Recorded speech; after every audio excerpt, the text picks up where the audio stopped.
तेजस्वी जी को अपने विधायकों पर, लालू यादव को अपने विधायकों पर भरोसा नहीं, इसीलिए नज़रबंद कर लिया है। और नज़रबंद करने से कुछ नहीं होगा।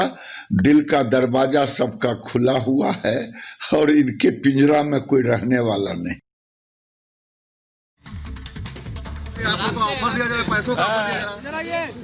आरजेडी के एक विधायक या एक कार्यकर्ता को कोई नहीं खरीद सकता है, याद रखिए। बिकाऊ नहीं है, कोई बिकाऊ नहीं है। लालू जी के बंद कहाँ है? हम लोग अपने स्वेच्छा से सब कोई है। ऑफर आ रहा है क्या? कोई ऑफर का बात नहीं है। आरजेडी का कोई भी विधायक बिकने वाला नहीं है। क्या बहुमत होगा जो अब तो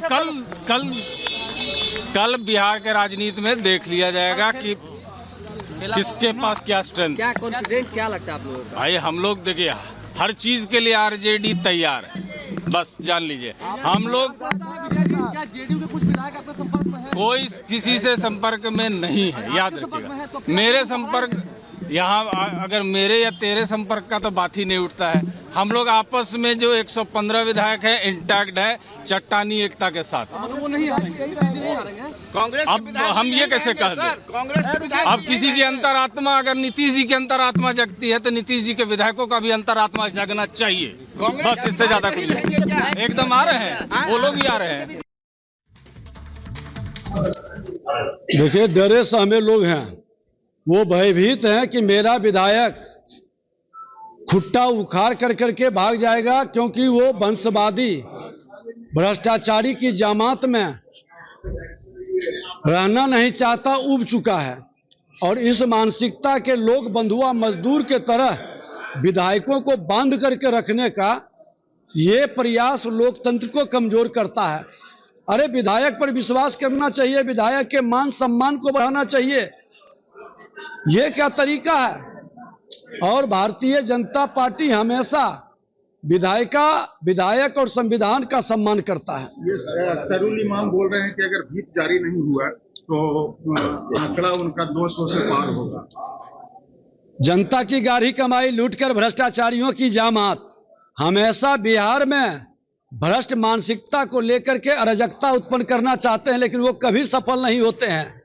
ये 21वीं सदी का बिहार है और बिहार की जनता कोई भी भ्रष्टाचारी और वंशवादी को अब स्वीकार करने के लिए तैयार नहीं है। जिन लोगों ने बिहार को गाली बनाया, वह गाली से हर बिहारी मुक्त होगा और एक नए बिहार, एक नए निर्माण की ओर कदम बढ़ाएगा। ने सारे महागठबंधन के, हमारे राष्ट्रीय जनता दल के माननीय विधायक ने इच्छा प्रकट की कि वो एक साथ रहना चाहते हैं। हमारे सभी महागठबंधन के माननीय विधायक एकजुट हैं, अटूट हैं। महागठबंधन महामजबूत है, महाविजय कल करेगा। बिहार के माननीय विधायक ने ठाना है ये सरकार को हटाना है, एनडीए का तेजस्वी सरकार बनाना है। ये नीतीश सरकार का नहीं कोई भविष्य का ठिकाना है।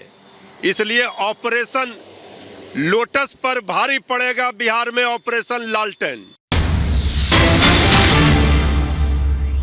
मेंबर्स ऑफ द असेंबली, ठीक है। अब इसका इंटरप्रिटेशन आपको बताऊं, ये सुप्रीम कोर्ट का जजमेंट है, ठीक है। ये महाराष्ट्र का मामला है, ध्यान से देखिए। और ये नबम रेबिया अरुणाचल का पूरा मामला है। ये नबम रेबिया अरुणाचल का।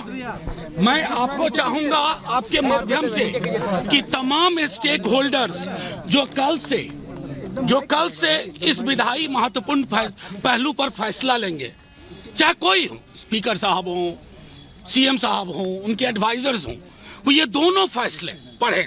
उस फैसले को मैं सबसे पहले अरुणाचल में बताता हूं कि स्पीकर को हटाने के लिए कितनी संख्या चाहिए। All the 10 members of the assembly, इसका मतलब है कि जो actual members of the assembly हैं, रहने वाले और वोट करने वाले नहीं, एक्चुअल मेंबर्स, यानी कि 243 में 122 चाहिए स्पीकर को हटाने के लिए। ये मैं नहीं कह रहा, माननीय सर्वोच्च न्यायालय ने नबम रेबिया वाले मामले में 7 जज बेंच ने ये बात कही है। दूसरा मामला महाराष्ट्र का है, जिसमें आप सब एक बार गौर से सुनिए, आप गौर से सुनिए इसको। उसमें कहा गया है कि जितने भी सदस्य हैं उसका मतलब होगा इनको हटाने के लिए कि जिनके सीट वैकेंट नहीं है उन सब के आधार पर गणना होगी। तो 243 में संविधान के हिसाब से, हालिया जजमेंट के हिसाब से, अरुणाचल और महाराष्ट्र के हिसाब से स्पीकर साहब को हटाने के लिए 122 सीट चाहिए। मैं सिर्फ ये इसलिए रख रहा हूं कि कोई इसमें पेच ना करे। गांधीवाद की बात करने वालों से भी आग्रह करूंगा कि कौन से गांधी पसंद है, करेंसी वाले गांधी या हे राम वाले गांधी। करेंसी नोट पे छपे गांधी के प्रति अगर सम्मान है तो आप वही करेंगे जो करते आए हैं, लेकिन अगर गांधी है तो आपको ये तय करना होगा कि ये फैसला इसी हिसाब से होगा। और हम सब एकजुट हैं लोकतंत्र बचाने के लिए। बच्चा बच्चा इस बिहार का कल के दिन का इंतजार कर रहा है। हमारी ओर से ये चीजें स्पष्ट है कि हम संविधान के दायरे में चलने के लिए मजबूर करेंगे। सुप्रीम कोर्ट के जजमेंट के आलोक में चीजें चाहेंगे और सुप्रीम कोर्ट के आलोक में निर्णय होगा। हमारा पूरा विश्वास है, क्योंकि पहला का अभिभाषण के बाद कार्यावली में पहली चीज स्पीकर साहब के खिलाफ अविश्वास प्रस्ताव है। उसके संदर्भ में मैंने दोनों जजमेंट का जिक्र कर दिया। 179C का इंटरप्रिटेशन जो है वो कर दिया। दोनों जजमेंट की कॉपियां आपको दिखा दी। मैं चाहूंगा कि सरकार में जो एडवाइजर्स हैं और जो बड़े बड़े लोग हैं, स्टेक होल्डर्स हैं, वो सब गौर से देखें, पढ़ें इन फैसलों को और उसके आधार पर बिहार में और देश में लोकतंत्र के लिए एक संदेश दें। और इसी बीच अगली बड़ी खबर आपको बता दें, अरविंद केजरीवाल का बड़ा दावा। पंजाब और दिल्ली में आम आदमी पार्टी की लहर है। पंजाब की सभी 13 लोकसभा सीटों पर हम जीतेंगे, ऐसा दावा किया जा रहा है अरविंद केजरीवाल द्वारा। उनका कहना है कि आम आदमी पार्टी से डरती है बीजेपी, लेकिन नोटिस से नहीं डरते हैं हम, यानी कि आम आदमी पार्टी। आपको बता दें, लोकसभा चुनाव को लेकर लगातार तमाम राजनीतिक पार्टियां प्रचार प्रसार में जुटी हैं। वहीं अरविंद केजरीवाल का यह बड़ा दावा, 13 सीटों पर हम जीतेंगे। कि अगर इतने काम कर दिए तो आम आदमी पार्टी को कोई नहीं हिला पाएगा।